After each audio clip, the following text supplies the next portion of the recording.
여러분 안녕하세요. 코코아빠 아이겠습니다. 여름 이적 시장에서 토트넘 허스퍼의 두 번째 영입 대상인 이반 페리시치. 인텔에서 윙백으로 활약한 페리시치에 대한 기본적인 사항들은 이렇습니다. 양발잡이다. 윙어에서 윙백으로 포지션 변경을 했다. 콘테와 함께한 경력이 있다. 나이가 많지만 활동량이 좋다. 헤더 능력이 좋다. 득점력도 좋다. 어시도 좋다. 그래서 세리아에서 최고 수준의 윙백임을 증명했다.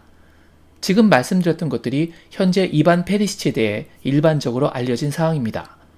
오늘 저는 이 일반적인 사항들을 좀 더 디테일하게 세부적으로 분석해 페리시치를 잘 모르시던 분들에게 그가 어떤 유형의 선수이며 과연 토트넘에게 어떤 도움이 될지, 더 나아가 손흥민 선수와의 호흡은 어떻게 될지 분석해 전해드리는 시간을 가지려고 합니다. 그럼 그 아주 약간 더 디테일한 이야기 바로 시작하겠습니다. 우선 많은 분들이 페리시치는 공격력이 뛰어난 윙백이라고 이야기합니다. 원래는 윙어였기 때문에 당연히 그 본능은 그에게 여전히 존재하겠죠. 그럼 막연하게 잘한다를 넘어서 지난 시즌 리그 최고의 양쪽 수비수로 뽑힌 로버트슨, 칸셀루, 알렉산더 아놀드, 카일 워커 등과의 비교를 통해 구체적인 데이터로 접근해 보겠습니다. 리버풀의 왼쪽 수비를 책임지고 있는 풀백 로버트슨입니다.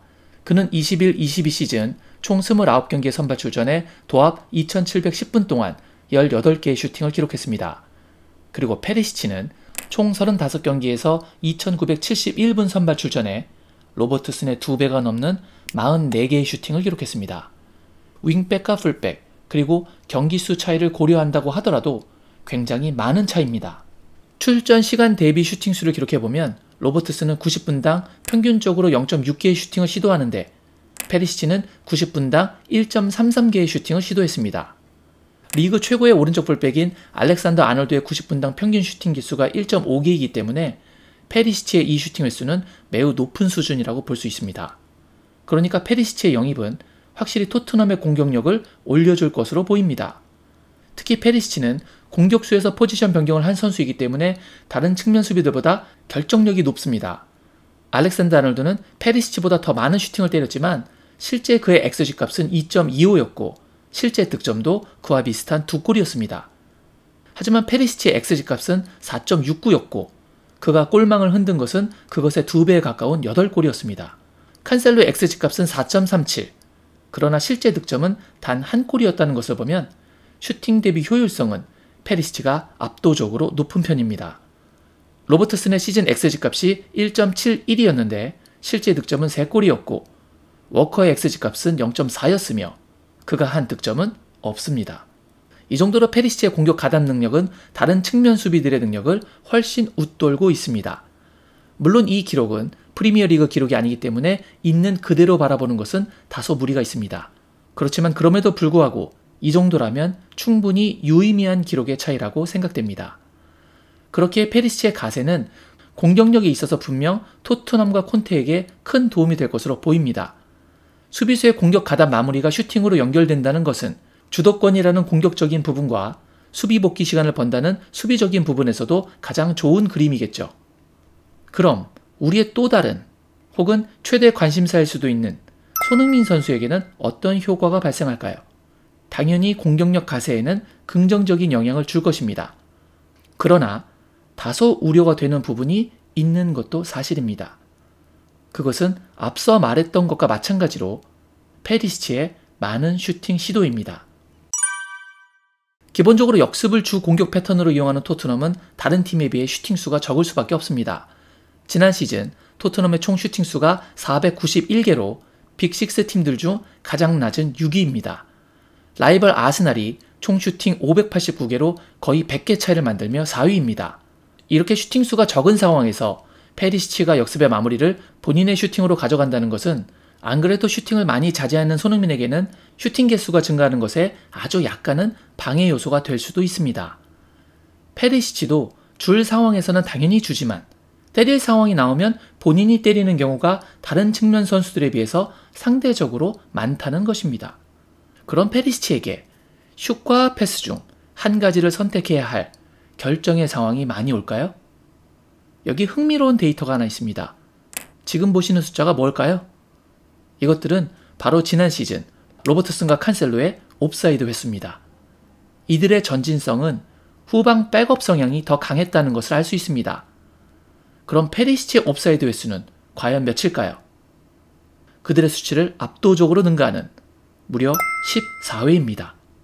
이건 옵사이드를 한 번 범했던 워커는 감히 상상도 못할 횟수고 리버풀 공격의 천병인 알렉산더 아놀드의 11회조차도 능가하는 횟수입니다.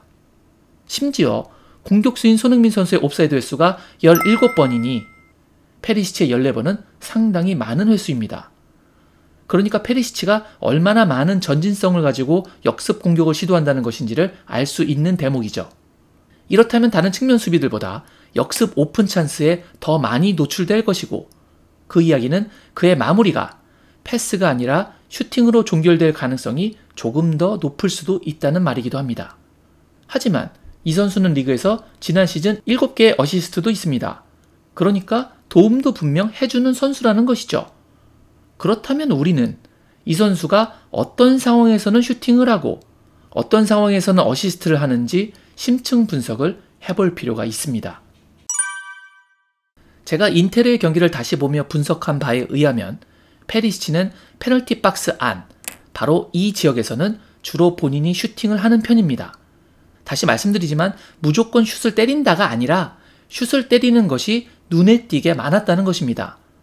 골 에어리어와 박스 사이면 비록 슈팅각이 좋지 않아도 왼발과 오른발 가릴 것 없이 슈팅을 가져갑니다. 하지만 좀 더 전진한 이 지역, 즉 골 에어리어 측면인 이 지역에서는 슈팅을 하지 않고 패스를 시도했습니다. 물론 여기서 슈팅을 때리기에는 사실 좀 무리가 있죠. 골 에어리어보다 낮은 지역이라고 해도 박스 바깥쪽에 있으면 슈팅하지 않고 크로스를 시도했습니다. 그러니까 박스 안쪽으로 진입하는 순간 이 지역에 있는 페리시치는 손흥민에게 내어주기보다는 본인이 슈팅을 마무리할 가능성이 조금 더 높을 수도 있어 보입니다. 박스 정면에서는 어땠을까요? 이 지역에서는 때로는 슈팅을 때리기도 했고 때로는 돌아 들어가는 동료에게 침투 패스를 넣어주기도 했습니다. 그럼 도대체 이 7번의 어시스트는 어떻게 만들어진 걸까요? 7번에서 한 번은 세트피스 상황이었고 실질적인 오픈플레이 상황의 어시는 6개입니다. 그런데 그중 왼쪽, 즉 손흥민 선수가 주로 활약하는 영역에서 형성된 어시는 사실상 없습니다. 6번의 어시에서 4번은 모두 긴 크로스를 통해서 반대쪽인 오른쪽이나 중앙으로 쇄도하는 동료가 넣은 골입니다. 왼쪽에서 콤비 플레이를 통한 완성이 아니었다는 것입니다. 그나마 왼쪽에서 나온 것이 딱 하나 있는데 그것도 사실 굉장히 낮은 지역에서 브로조비치에게 준 것을 그 선수가 드리블로 혼자 크랙으로 넣은 것이었습니다. 페리시치의 어시는 대부분 최전방 포워드 역할인 에딘 제코나 오른쪽 윙백인 둠프리스 쪽으로 향했지 왼쪽은 아니었습니다.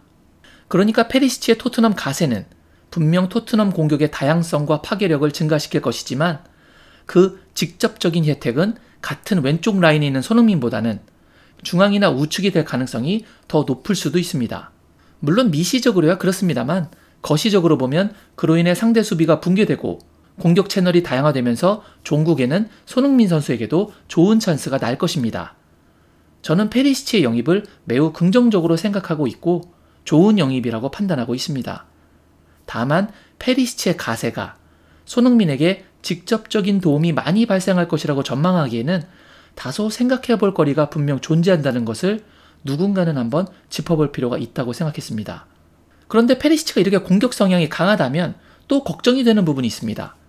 우리는 레길론의 공격 가담이 손흥민의 수비 부담을 가중시켰던 기억이 있습니다. 하지만 페리시치의 가세는 그런 상황을 발생시킬 가능성이 낮아 보였습니다. 우선 페리시치는 정말 역습이 필요한 상황, 공격 가능성이 높은 상황일 때 주로 전진하는 선수고 앞서 말씀드렸던 것처럼 대체적으로 슈팅이나 크로스로 공격 마무리를 하고 오는 편이기 때문에 전진을 하더라도 좌측 수비 누수가 적은 노련한 윙백이었습니다. 또 다른 그의 장점을 몇 가지 이야기해 보겠습니다. 나이가 있는데 활동량이 좋습니다. 노련한 경험을 취하면서도 노쇠하지 않았다는 이야기입니다. 지난 시즌 경기당 평균 9.86km를 뛰며 팀에서 활동량으로 5위에 올랐습니다. 평균적으로 경기당 85분을 소화하는 33세의 윙백이 거의 10km에 육박하게 뛴다는 건 상당한 활동량입니다. 이런 경험 많으면서 체력 좋은 윙백 구하기는 정말 어렵습니다. 게다가 파울에 잘 넘어지지도 않습니다. 역습 상황 시 태클 상황에서 잘 넘어지지 않고 질주를 이어나갑니다. 쿨루세프스키처럼 잘 넘어지지 않고 계속 속도를 살리면 역습을 주로 진행하는 토트넘에게는 굉장히 큰 옵션이 될 수 있습니다. 그리고 헤더가 좋습니다. 그가 넣은 총 8골 중 절반인 4골이 코너킥에서 나왔고 그중 75%인 3골이 헤더골이었습니다. 페리시치는 코너킥 상황에서 대부분 앞으로 잘라 나오면서 이 자리에서 헤더로 각도를 살짝 바꾸며 득점에 성공합니다.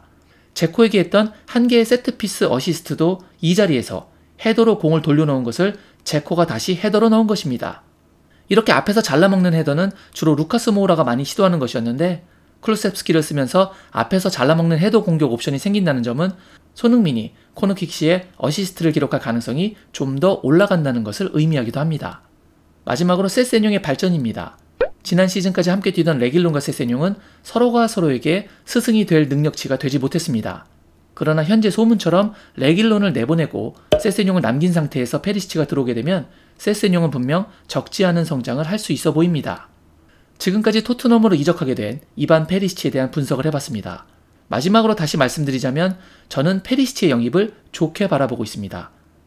다만 저보다 훨씬 훌륭하신 많은 분들이 이미 페리시치의 좋은 효과에 대해 양질의 분석들을 많이 해주셨기에 저는 언급되지 않은 부분을 추가로 알려드리려고 했고 또한 많은 팬들께서 당장 손흥민에게 간접적이 아닌 직접적인 도움 기대를 많이 하시는 것 같아서 다소 우려가 되는 부분으로 영상 서두를 시작할 수밖에 없었습니다. 물론 이런 우려가 단순히 기우일 수도 있습니다. 하지만 우리가 어떤 상황에 직면하게 되었을 때 그것에 대해 다양한 시각으로 바라보고 해석해보는 것은 분명 좋은 일이라고 생각되었기에 여러분께 오늘 영상 준비해봤습니다. 이제 페리시치가 토트넘에서 좋은 활약을 선보여서 팀에게 기여를 하고 무엇보다 전술적 변화를 통해서 손흥민 선수에게 직접적인 도움을 많이 주는 그림을 마음속으로 그려보면서 오늘 이야기를 마무리하도록 하겠습니다. 오늘 영상이 마음에 드셨다면 구독, 좋아요, 알림 설정 부탁드리겠습니다. 저는 다른 더 좋은 영상으로 여러분께 인사드리겠습니다. 늘 건강하세요. 역시 I guess.